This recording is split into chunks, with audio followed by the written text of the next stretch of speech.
Rhode Island Senator Jack Reed joins me now. Senator Reed is the top Democrat on the Armed Services Committee, so has worked closely, of course, with the chairman, Senator John McCain, where they've served together for 20 years. Senator Reed, I know this is a tough day. What reactions do you have about John McCain? He is an extraordinary American hero. He is a great inspiration to all of us. We may not disagree all the time, but there's no question that he's dedicated his entire life to serving the nation with integrity and with intelligence and with passion. And I am hoping and I expect he will return, because he has an indomitable spirit, and he will return, and we need him, frankly. He provides so much, not only in experience, but judgment and courage that he, again, inspires all of us. And you've been traveling with him. You've seen his travel schedule this year. In the first 6 months of this administration, it's been fierce. He's taken it upon himself to reassure allies anytime there was an outburst from the White House that there is stability in the NATO relationship. There is stability in the Persian Gulf.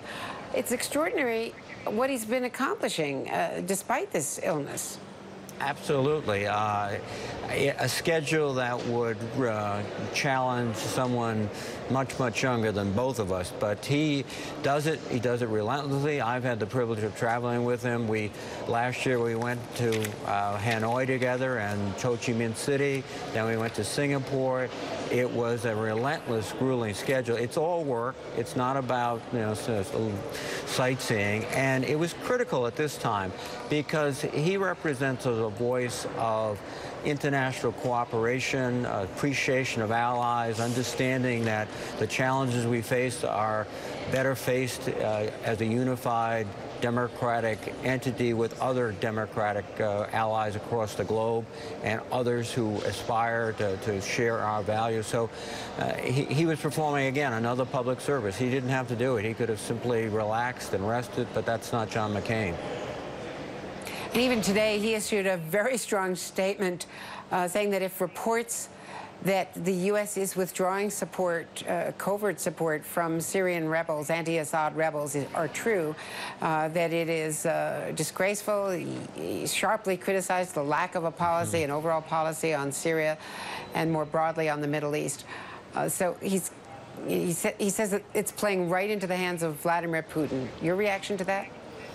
I think he's exactly right. I was with American troops on the ground in Syria about a month ago, and they're doing a remarkable job coordinating and helping direct Syrian democratic forces to try to take Raqqa first, but their instructions beyond taking out ISIS are incomplete when it comes to our policy towards the Assad regime.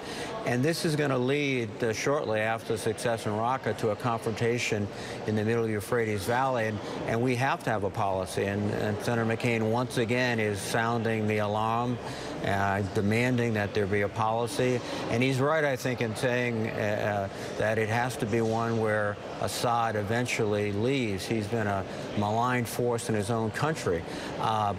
Again, the impression I had coming out that there was not yet a clear policy towards the Assad regime.